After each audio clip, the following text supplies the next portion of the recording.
October 2023. A billionaire's 7-year-old mute son hadn't spoken a word to anyone in his life, communicating only through sign language that no one in the mansion bothered to learn, until a new maid arrived and did something that shocked everyone. Within weeks, the boy was signing a word to her that he'd never used before: Mama. But what happened when his real mother found out? And why did this simple act of kindness lead to a courtroom battle that would change all their lives forever? Before we jump back in, tell us where you're tuning in from, and if this story touches you, make sure you're subscribed, because tomorrow I've saved something extra special for you. October 2023. The Westbrook Mansion stood like a fortress in the hills of Greenwich, Connecticut. 12 bedrooms, marble floors that echoed with every footstep, and a silence that felt heavier than it should. 7-year-old Ethan Westbrook hadn't spoken a single word in his entire life, not because he couldn't think or feel, but because he was born mute. His world existed in gestures, in the fluid movements of American Sign Language that his tiny hands had mastered by age 4. But here's the thing. Nobody talks about when they imagine life in a billionaire's mansion. Money doesn't buy understanding. It doesn't buy patience. And it certainly doesn't buy the time it takes to learn an entirely new language just to communicate with one small boy. Marcus Westbrook, Ethan's father, built his empire in commercial real estate. 52 years old, silver-haired, always in a tailored suit even at breakfast. He loved his son. He'd tell anyone who asked, but love and connection are two different things. Marcus hired the best speech therapists, the top pediatric specialists, flew them in from Boston and New York. When they all said the same thing, that Ethan would never speak, that sign language was his voice. Marcus nodded, wrote the checks, and went back to his conference calls. He never learned to sign, not a single word. Ethan's mother, Victoria, was a different story, though not a better one. 46, former fashion editor turned socialite, she spent her days at charity luncheons and her evenings at gallery openings. She tried learning sign language once, right after Ethan's diagnosis at 18 months old. Bought the books, watched the videos, even hired a tutor for 3 weeks. But her patience ran thin when Ethan couldn't immediately understand her clumsy finger spelling, when he'd correct her grammar with the precision of a child who lived entirely in that visual world. She stopped trying. It was easier to smile at him from across the room, to kiss his forehead before bed, to love him from a distance that didn't require translation. The staff was no different. There was Gerald, the butler who'd worked for the family for 15 years. He'd learned to recognize maybe a dozen signs, mostly please and thank you. Enough to get by. The cook, Mrs. Patterson, would ruffle Ethan's hair and leave his favorite meals without ever understanding what he was trying to tell her about his day at school. The previous nanny, a stern woman named Ms. Crawford, had lasted 8 months before requesting a transfer to a different family. "It's too frustrating," she told the agency. "I can't do my job if I can't communicate with the child," so Ethan learned to be alone. He had his special school 3 days a week, where teachers and other students signed, and he could finally be understood. But home was different. Home was watching his parents talk to each other at dinner while he sat in silence. Home was wanting to tell his father about the drawing he'd made, only to have Marcus glance at his flailing hands and say, "That's nice, buddy," before returning to his phone. Home was a beautiful prison where nobody spoke his language. The mansion had 17 staff members, but Ethan was still the loneliest child in Connecticut. Everything changed on a Tuesday in October when Claire Bennett walked through the front door for her interview. She was 31 years old, with kind eyes and calloused hands that told stories of hard work. She'd grown up in a small town in Ohio, put herself through community college while working 2 jobs, and had spent the last 6 years as a caregiver for elderly patients. The Westbrook position was her first job as a household maid, and she needed it desperately. Her younger brother had medical bills piling up, and the salary Marcus offered was more than she'd made in 2 years combined. Victoria conducted the interview in the sitting room, barely looking up from her phone. The position is straightforward. General housekeeping, laundry, some meal prep assistance. You'll have Sundays off. The pay is what we discussed. Any questions? Claire had plenty, but she asked only one. I saw in the job posting that there's a child in the home. Will I be interacting with him? Ethan, he's 7. You might see him around, but he has his own schedule. Miss Crawford handles his direct care. Victoria paused, then added as an afterthought, he's mute. Uses sign language. But don't worry, you won't need to communicate with him much. Claire nodded, though something in her chest tightened at those words. Don't worry, you won't need to communicate with him. As if a child was a piece of furniture you could dust around. She started the next morning, the first time Claire saw Ethan.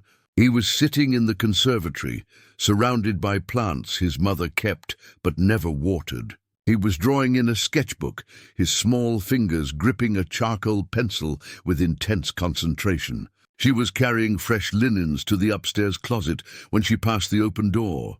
He looked up and their eyes met. Claire smiled. Hi there! Ethan's hands moved immediately, quick, fluid, purposeful. His face was hopeful, expectant. Claire's smile faltered. She had no idea what he'd just said. I'm sorry, sweetheart. I don't understand. The hope in Ethan's eyes dimmed. It was a look Claire recognized. The same look her grandmother had when dementia took her words, and nobody could understand what she was trying to say anymore. The look of someone trapped behind a wall they didn't build. Ethan turned back to his drawing. Claire stood there for a moment longer, then continued down the hall. But she couldn't shake that image. That small boy with so much to say, in a house full of people who couldn't hear him. That evening, after her shift ended, Claire didn't go straight home to her cramped studio apartment. Instead, she stopped at the public library in downtown Greenwich. The librarian, a woman with reading glasses on a beaded chain, looked up as Claire approached the desk. I need books on American Sign Language, Claire said. Beginner level. And if you have any videos or DVDs, those too. The librarian's face brightened. Learning for work or personal interest? Both, Claire said. There's a little boy who needs someone to understand him. She left with 4 books, 2 DVDs, and a determination that surprised even herself. She'd worked hard jobs before, had cleaned houses and changed bedpans and done everything necessary to survive. But this felt different. This wasn't just about a paycheck. That night, in her tiny apartment, with its flickering overhead light, Claire opened the first book. The alphabet stared back at her, 26 hand shapes she'd need to memorize. She started with A, her thumb pressed against her curled fingers. Then B, thumb across the palm. By midnight, she'd made it through M, her hands cramping from the unfamiliar positions. She fell asleep with the book open on her chest, dreaming in shapes her hands couldn't yet form. The next morning, Claire arrived at the mansion at 6:30 as usual. She went about her tasks, dusting the library, cleaning the bathrooms, folding laundry in the industrial machines in the basement. But now she had her phone propped up on whatever surface she was working near, playing sign language videos on mute with subtitles. While she scrubbed, she practiced. While she folded, she memorized. 3 days into her new study routine, she passed Ethan in the hallway. He was heading to the car where Gerald waited to drive him to school. On impulse, Claire lifted her hand and signed what she'd practiced 100 times that morning. Hello. Ethan stopped walking. He stared at her hand, then at her face, his eyes wide with something like shock. Then slowly, carefully, he signed back, Hello. Claire's heart hammered in her chest. She knew maybe 20 signs at this point, nowhere near enough for a real conversation. But she signed the next word she'd learned. Friend. Ethan's whole face transformed. A smile broke across his features like sunrise, and he signed rapidly, too fast for Claire to follow. She recognized maybe 1 word in 5, caught thank you, and something that might have been happy. Slow, she signed, one of her newer words, then shook her head and tried again. Slow, please. Ethan nodded eagerly and repeated his message, this time carefully, deliberately. You learn my words. You are nice. Claire felt tears prick her eyes, but she blinked them back. I try, she signed. I will learn more. Gerald honked the horn outside. Ethan looked toward the door, then back at Claire. He signed something she didn't understand, but his expression was clear. He didn't want to leave. School, Claire signed, one of the words she'd made sure to learn early. Here you go, I hear later. Ethan hesitated, then nodded. As he walked toward the door, he turned back 3 times to look at her, each time signing bye with a little wave. Claire stood in that hallway long after the car pulled away, her hands trembling slightly. She'd worked dozens of jobs in her life, had cared for dozens of people, but she'd never felt this sense that she was exactly where she was supposed to be, doing exactly what she was meant to do.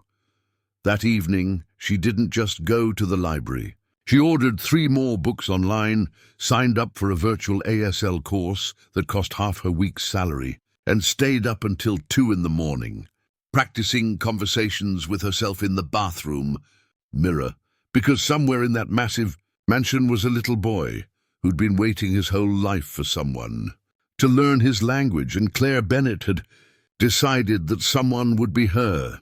2 weeks passed, and Claire's world had split into 2 distinct realities. During the day, she was a maid, scrubbing floors, polishing silverware, changing sheets in rooms nobody slept in. Preparing and narrating this story took us a lot of time. So if you are enjoying it, subscribe to our channel. It means a lot to us. Now back to the story.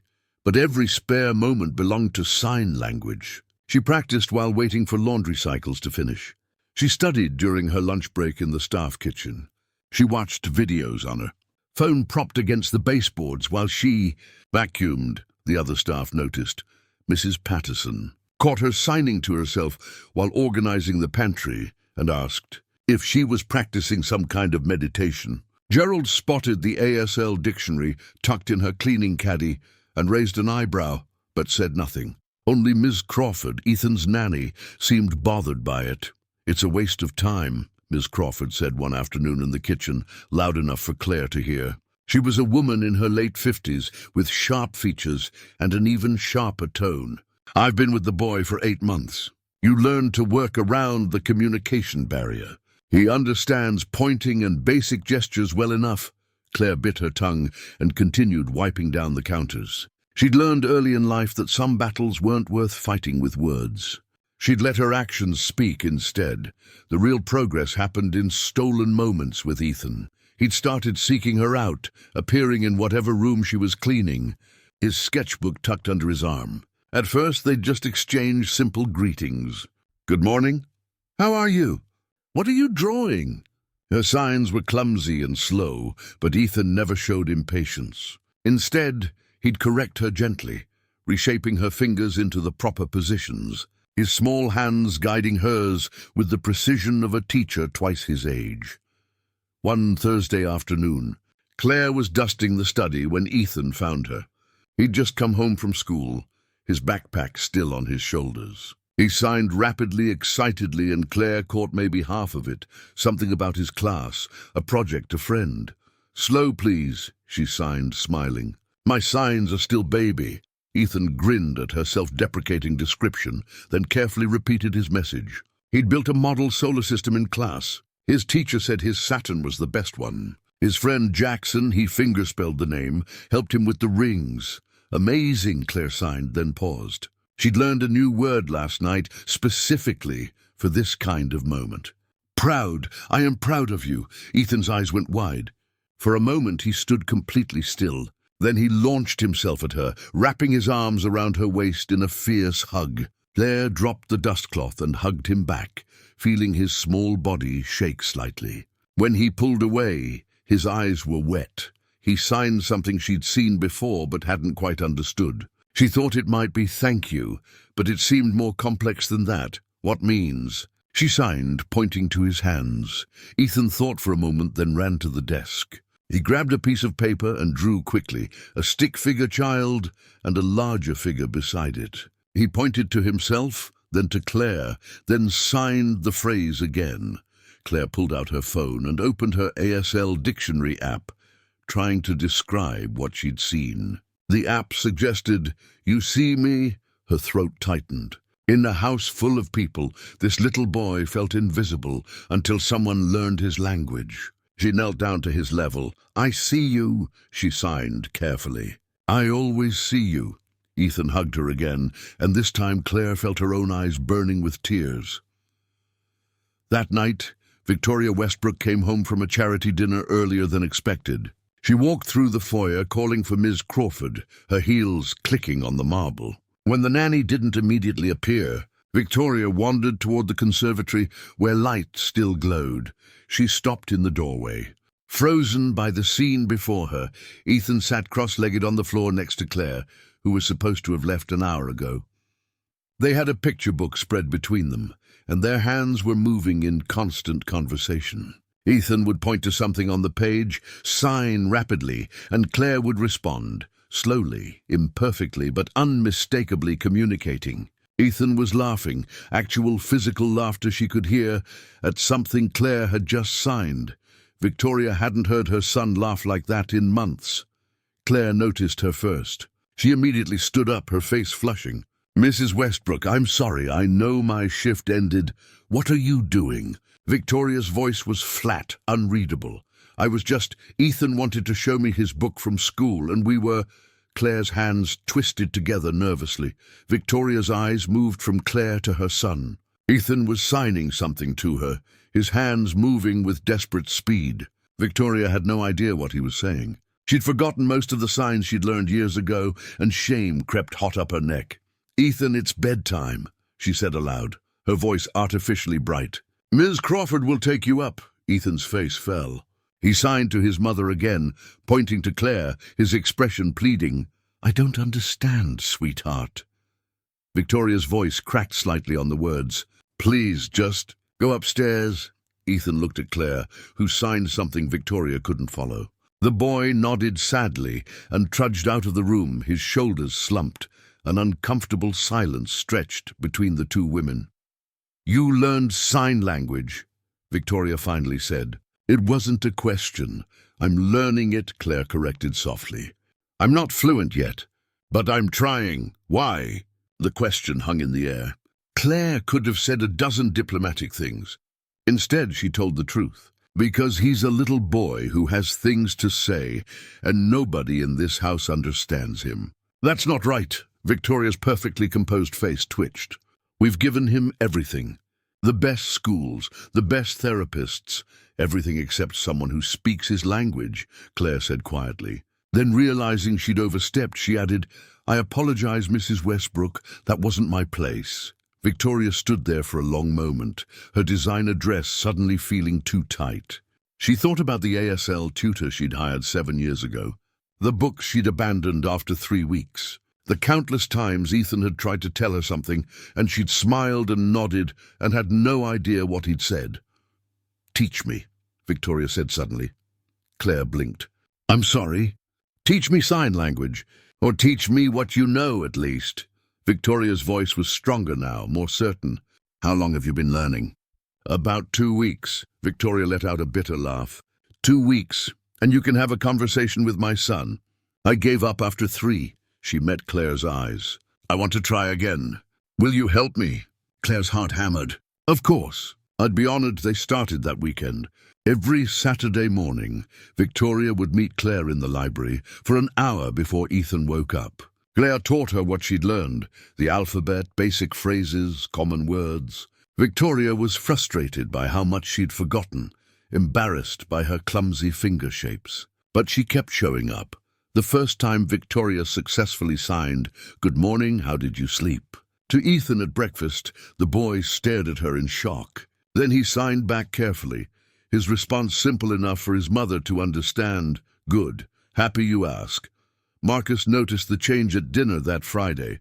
Victoria's hands were moving while she spoke, translating her words for Ethan.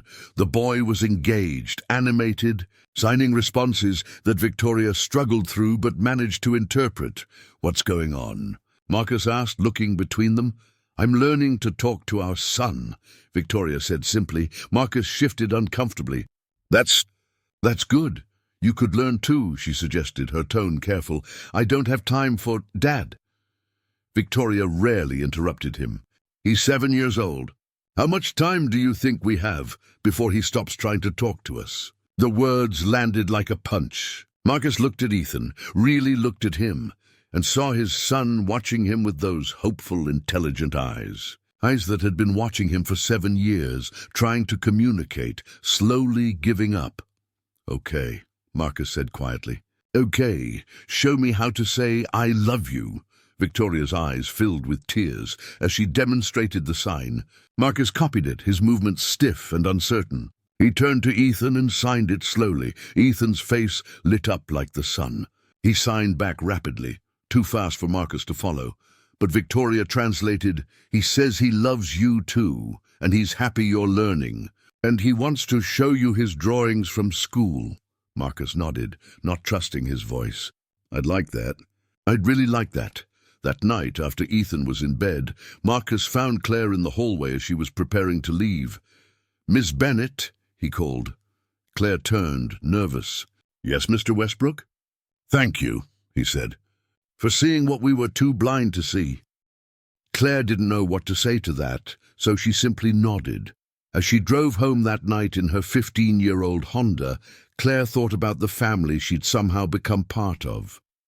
A family that was slowly learning to truly communicate after 7 years of silence. She'd taken this job for the money, to help her brother with his medical bills, to survive another month, but somewhere along the way, it had become about so much more than survival. It had become about giving one small boy a voice in his own. Home Not November arrived with frost on the mansion's windows, and a warmth inside that had nothing to do with the heated floors. The Westbrook household had transformed in ways both subtle and profound. Marcus now spent 20 minutes every morning before work, practicing signs with Ethan over breakfast. Victoria had hired a professional ASL instructor, not just for herself, but for the entire household staff.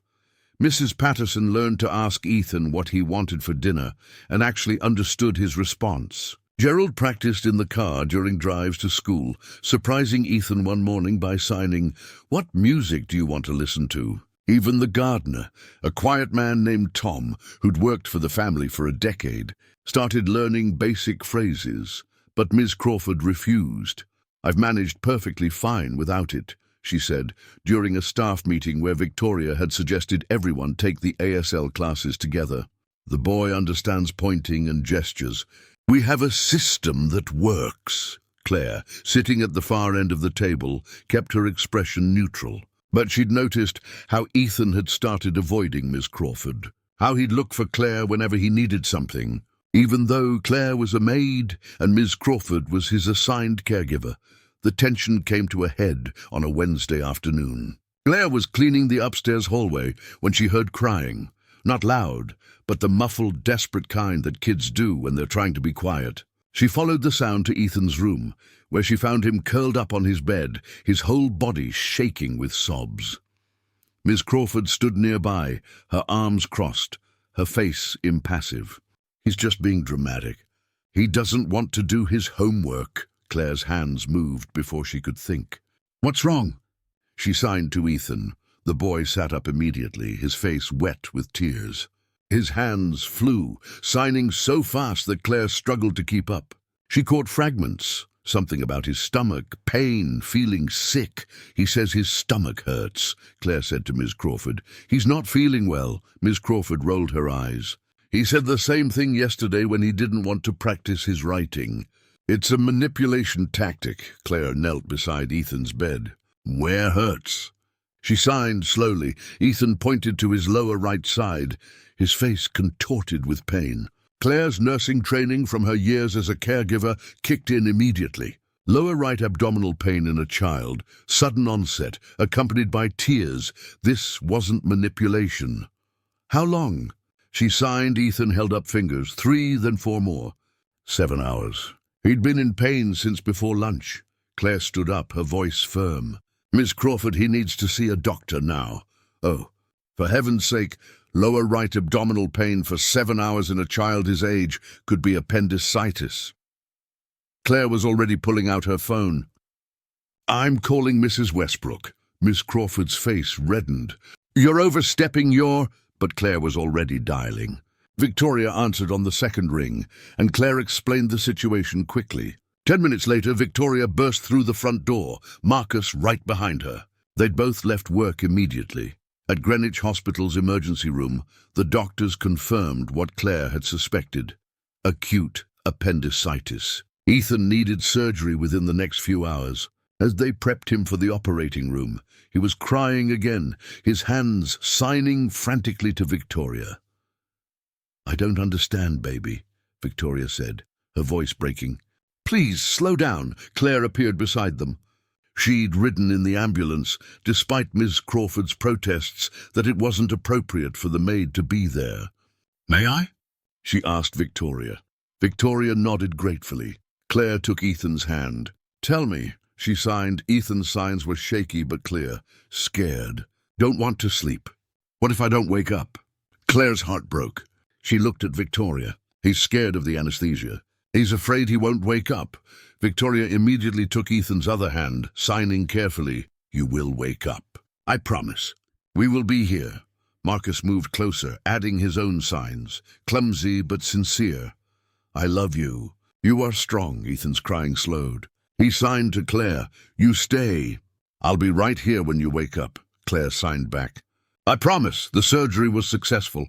When Ethan woke up in recovery, groggy and uncomfortable, the first thing he saw was Claire sitting beside his bed, her hand resting near his. His parents were there too, both asleep in uncomfortable hospital chairs, but they'd been there all night.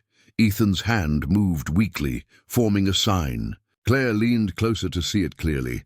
He signed, "Mama." Claire's breath caught. She looked at Victoria, worried about how Ethan's mother would react. But Victoria was awake now, and she'd seen it too. Their eyes met across the hospital bed. "He's never called anyone that before," Victoria whispered. "Not even me." Claire didn't know what to say.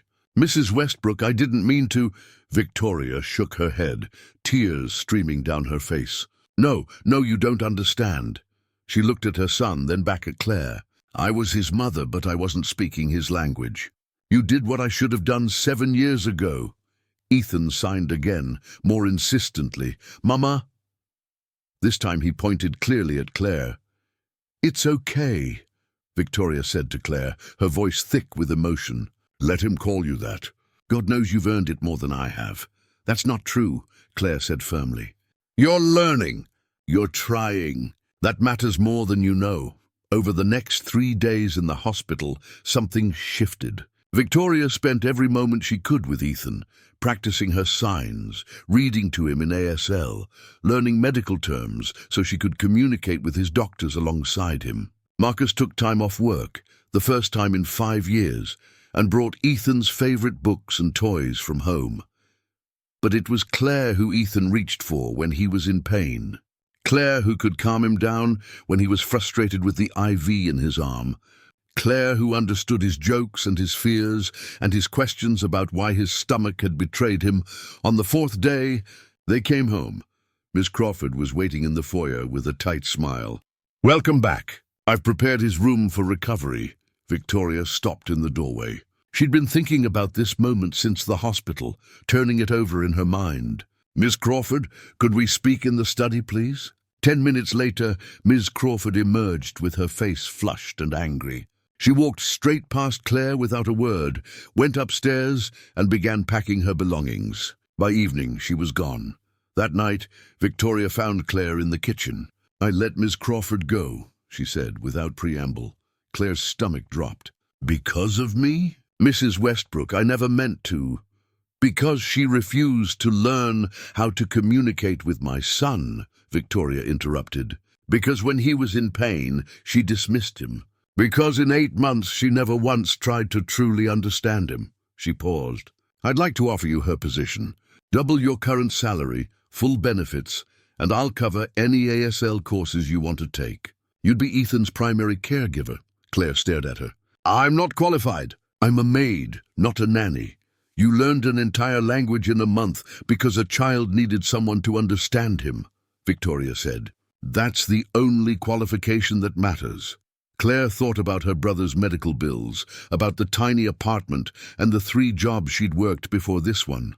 But mostly she thought about a little boy who'd called her Mama because she'd done the simplest, most important thing. She'd learned to listen. "Yes," Claire said. "Yes, I'll do it." Ethan was ecstatic when they told him the next morning. He signed Mama again, and this time Claire signed back, "Yes, I'm here." But something neither Claire nor Victoria knew was that Marcus's business partner, Richard Hayes, had heard about the situation. Richard was old school, believed in traditional hierarchies, and thought the whole thing was inappropriate. A maid becoming a nanny? A child calling the help Mama? It would be laughable if it wasn't so disturbing. He decided the Westbrooks needed a reality check, and he knew exactly how to deliver it. Richard Hayes wasn't the type of man who voiced his opinions quietly. At 63, he'd built his fortune alongside Marcus through aggressive real estate acquisitions and an unwavering belief in maintaining proper social boundaries. He sat in Marcus's office on a cold December morning, his expensive cologne filling the room, his disapproval evident in every rigid line of his posture. "Let me understand this correctly," Richard said, swirling the scotch Marcus had poured despite it being only 10 in the morning. "You've promoted your housemaid to be your son's primary caregiver, and you're allowing the boy to call her Mother." Marcus kept his voice level. "Claire has formed a genuine connection with Ethan. She learned sign language specifically to communicate with him. She saved his life when she recognized his appendicitis symptoms. And he calls her Mama, not Mother. There's a difference, the difference being what exactly? That one is in sign language?" Richard set his glass down hard enough that the liquid sloshed. "Marcus, think about how this looks. The optics alone, a billionaire's son bonding with the help. The press would have a field day." "I don't care about the press." "Well, you should." Richard leaned forward. "Because I've been hearing things. There's talk among your household staff. Some of them think it's inappropriate. They're questioning your judgment." Marcus's jaw tightened. "Which staff members?" "Does it matter? The point is, you're setting a dangerous precedent. Today, it's allowing a maid to act as a surrogate mother. Tomorrow, what? Where do you draw the line?" "The line," Marcus said coldly, "is where my son's well-being is concerned. Claire has done more for Ethan in 2 months than anyone has in 7 years. "Including me," Richard stood buttoning his suit jacket. "I'm saying this as your friend and business partner. You need to reconsider this situation before it spirals out of control. That woman may have good intentions, but she's still an employee. Don't confuse gratitude with wisdom." After Richard left, Marcus sat alone in his office for a long time. He'd known Richard for 20 years, had trusted his counsel on countless business decisions. But this wasn't business. This was his family. Still, the seed of doubt had been planted. That evening, Marcus came home to find Claire and Ethan in the living room. They'd pushed aside the furniture to create an open space, and Claire was teaching Ethan a sign language song, her hands moving in fluid rhythm while Ethan copied her movements, both of them laughing when he got the timing wrong. Victoria sat on the couch watching them, a genuine smile on her face. Marcus stood in the doorway, unnoticed. He watched Claire correct Ethan's hand position with such gentle patience, watched his son's face light up with joy. He thought about Richard's words, dangerous precedent, inappropriate, the help. But he also thought about the 7 years before Claire arrived. The silence, the isolation, his son's retreating eyes at every family dinner. Victoria noticed him first. "Marcus, come join us. Claire's teaching us You Are My Sunshine in ASL." Marcus hesitated, then walked into the room. Ethan immediately ran to him, signing rapidly. Claire translated, "He wants you to learn the song too. He says it's easy." For the next hour, Marcus learned the song alongside his son. His movements were stiff and uncertain compared to Claire's graceful fluency, but Ethan's enthusiasm never wavered. When they finally performed the whole song together, Marcus, Victoria, Claire, and Ethan, the boy clapped his hands with such pure delight that Marcus felt his earlier doubts begin to fade. But they didn't disappear entirely. The next week, Victoria's sister Amanda came to visit from Manhattan. Amanda was everything Victoria used to be. sharp-tongued, image-conscious, and deeply invested in maintaining social status. She lasted approximately 4 hours before pulling Victoria aside in the kitchen. "What is happening in this house?" Amanda hissed. "Mother told me you'd lost your mind, but I didn't believe her until I saw it with my own eyes." Victoria continued chopping vegetables for dinner, unbothered. "You'll need to be more specific. The maid, Victoria. The maid is acting like she's part of the family. She was sitting at the breakfast table with you this morning. Claire is Ethan's caregiver now. And yes, we eat breakfast together. It's easier for translating." Amanda lowered her voice to a harsh whisper. "People are talking. I've heard it at the club. They're saying you've become too attached to the staff, that Marcus has lost control of his household. Do you know what Caroline Pemberton said at last week's luncheon? She said it's only a matter of time before there's a lawsuit." Victoria's knife stilled. "A lawsuit? Think about it. You've given this woman unprecedented access to your son. You've elevated her position, increased her salary dramatically. When this inevitably falls apart, and it will, she could claim all sorts of things. Emotional damages, wrongful termination, inappropriate boundaries. She could take you for millions." Victoria set down the knife and turned to face her sister. "Claire isn't like that. How do you know? You've known her for 3 months. 3 months, Victoria. And you're trusting her with your only child?" The conversation haunted Victoria for days. She tried to push it away, tried to focus on the positive changes in their home. But doubt is insidious. It creeps in through small cracks. She started noticing things she hadn't before. The way Ethan's face lit up differently when Claire entered a room versus when Victoria did. How he went to Claire first when he scraped his knee in the garden. The casual intimacy of their communication, inside jokes in sign language that Victoria couldn't quite follow. She had glances across the dinner table. One afternoon, Victoria walked past Ethan's room and heard laughter. She peeked inside to see Claire and Ethan having what appeared to be a deep conversation in sign language. They were sitting cross-legged on the floor, facing each other, completely absorbed. Victoria understood maybe 1 sign in 10. She was losing her son to the woman she'd hired to help her connect with him. The thought was poisonous, and Victoria knew it was unfair, even as she felt it. But knowing something is irrational doesn't make the feeling disappear. That night, Victoria did something she wasn't proud of. She went to Claire's small room in the staff wing and stood outside the door, listening. She could hear Claire on the phone with someone, her brother, based on the one-sided conversation. "I know, Danny. I know the treatments are expensive. But I got the raise, remember? I can cover next month's bills. No, I'm not taking charity. I'm working for this money. Because this job matters to me. It's not just about the salary anymore. I can't explain it. This little boy, he's special. And for the first time in my life, I feel like I'm doing something that actually means something." Victoria stepped away from the door, shame burning in her chest. Claire wasn't scheming or manipulating.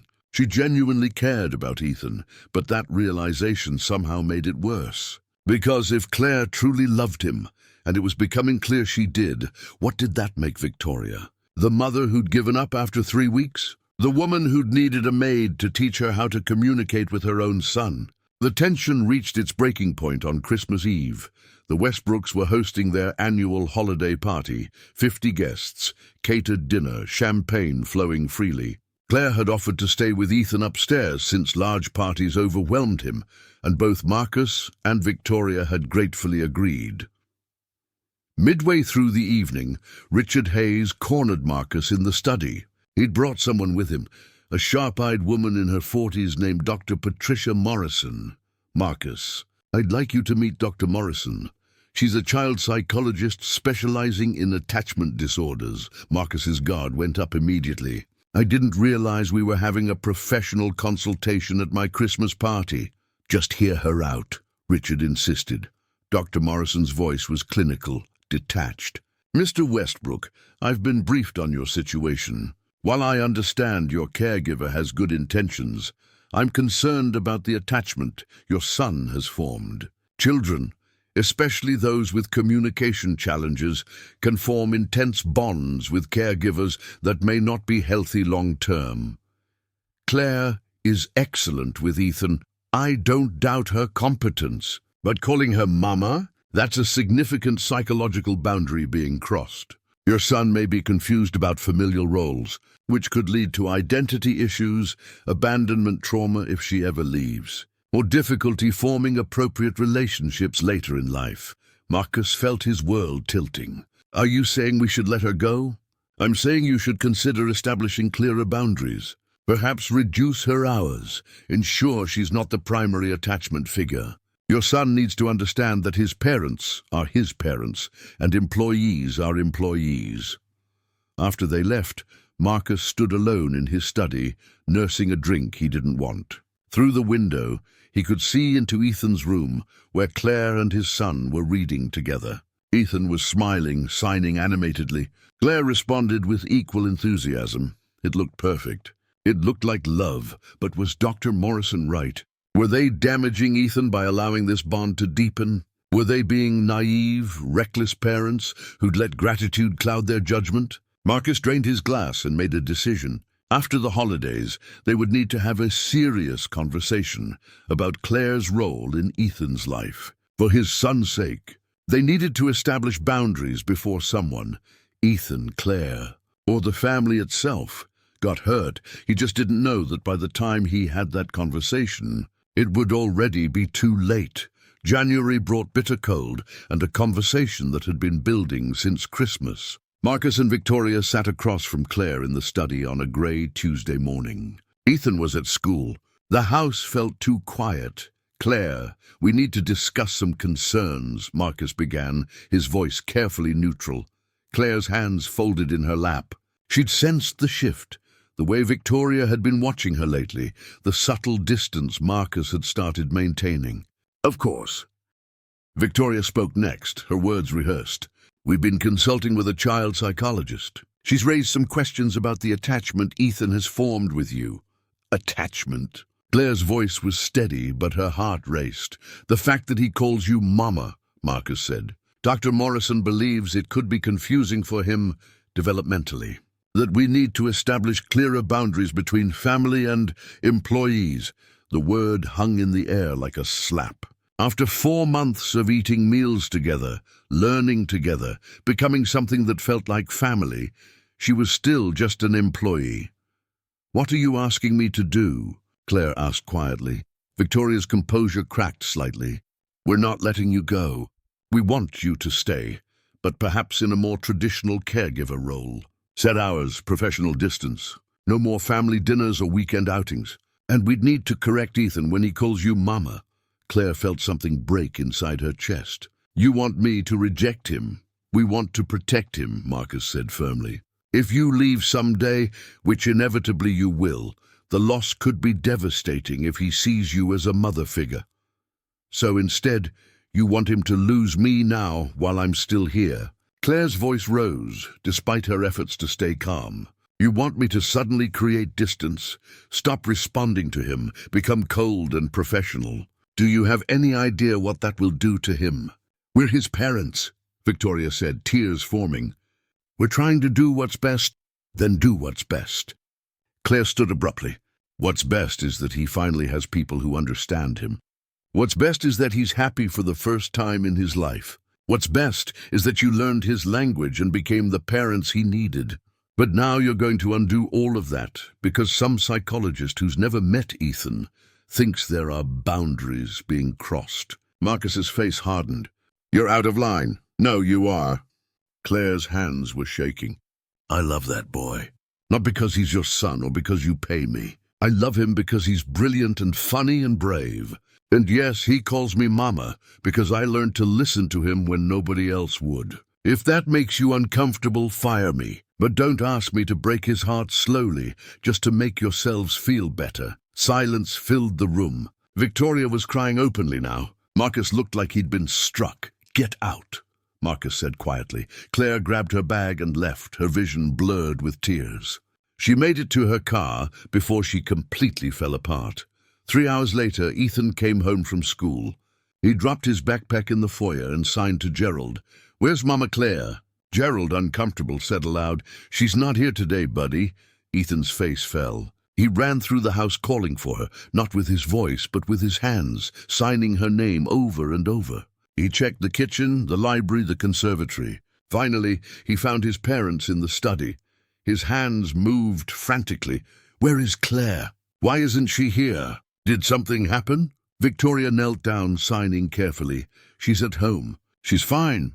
Why isn't she here?" "It's Tuesday." "She's always here on Tuesday." Marcus and Victoria exchanged glances. They hadn't prepared for this conversation. "Ethan, we need to talk about Claire's role in our family," but Ethan wasn't listening. He was already running to the foyer, grabbing his coat. When Marcus caught up with him, the boy was trying to open the front door, tears streaming down his face. "Ethan, stop!" The boy whirled around, his signs sharp and angry. "You sent her away! You sent Mama away!" "We didn't send her away. She's just not working today." "Liar!" Ethan signed the word with such force that Marcus stepped back. "You're lying." "She wouldn't leave without saying goodbye." "You made her leave." Victoria appeared, her face pale. She tried to sign something soothing, but Ethan pushed past her and ran upstairs. They heard his bedroom door slam. For the next 3 days, Ethan barely communicated with his parents. He'd answer direct questions with minimal signs, but the spark was gone. He stopped showing them his schoolwork. He ate meals in silence. At night, Victoria could hear him crying in his room. On the 4th day, Marcus came home early to find Victoria sitting in Ethan's doorway, watching their son stare out the window. "He drew this today," Victoria said, handing Marcus a piece of paper. It was a picture in crayon, 3 stick figures holding hands. One tall figure labeled Mama Claire, one small figure labeled me, and standing far away, separated by a heavy black line, 2 other figures labeled Mom and Dad. Marcus felt something inside him shatter. "We were so worried about him getting too attached to Claire," Victoria whispered.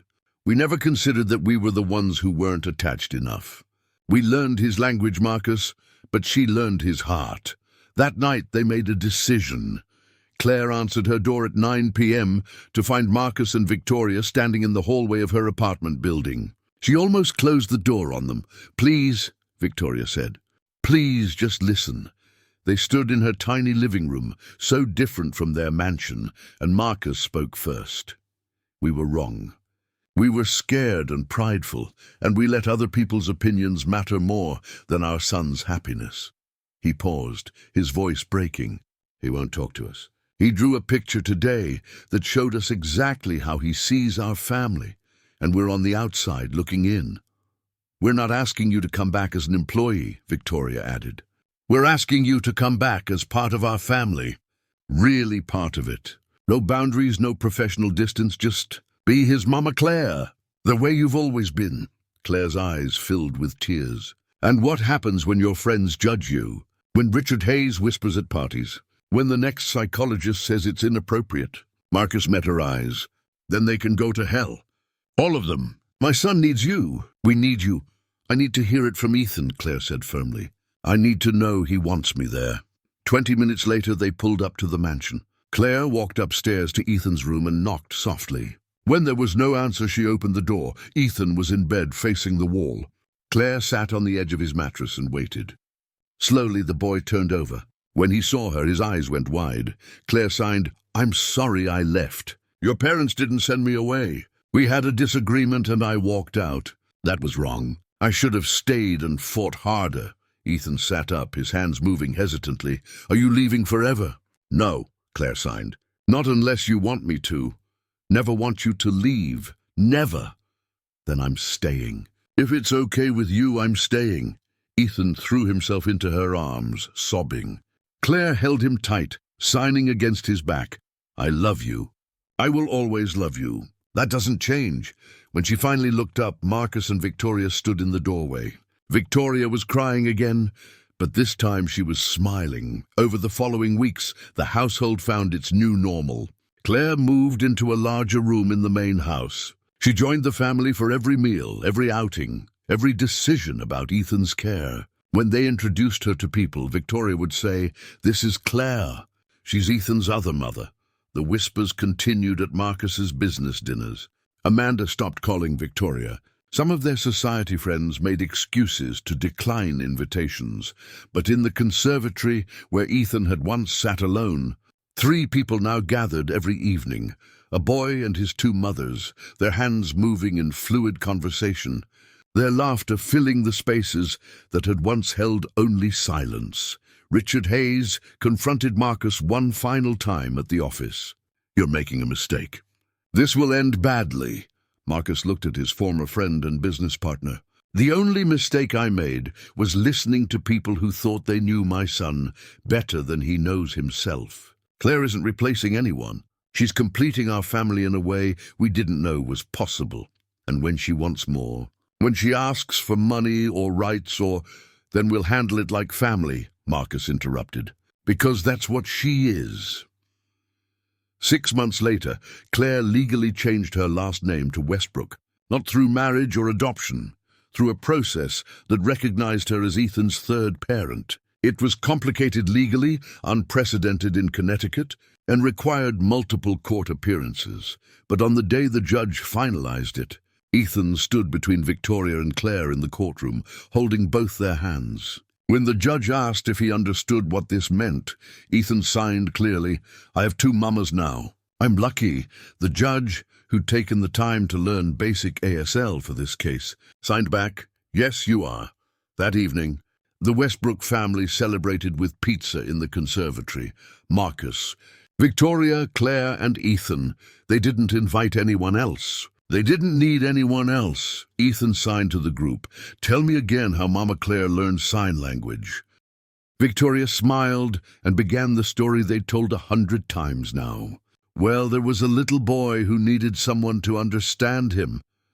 As she spoke, her hands moving with growing confidence, Claire watched this family she'd somehow become part of. She thought about the day she'd walked into this mansion needing a job, never imagining she'd find a son. Ethan leaned against her shoulder, content. His hands moved in a private sign meant only for her. "Best mama ever." Claire signed back, tears in her eyes. "Best son ever." And in that moment, surrounded by people who'd learned to speak his language, Ethan Westbrook was no longer the silent boy in the lonely mansion. He was simply a child who was loved, understood, and heard by 2 mothers who'd both learned, in very different ways, what it meant to truly listen. Up next, you've got 2 more standout stories right on your screen. If this one hits the mark, you won't want to pass these up. Just click and check them out. And don't forget to subscribe and turn on the notification bell so you don't miss any upload from us.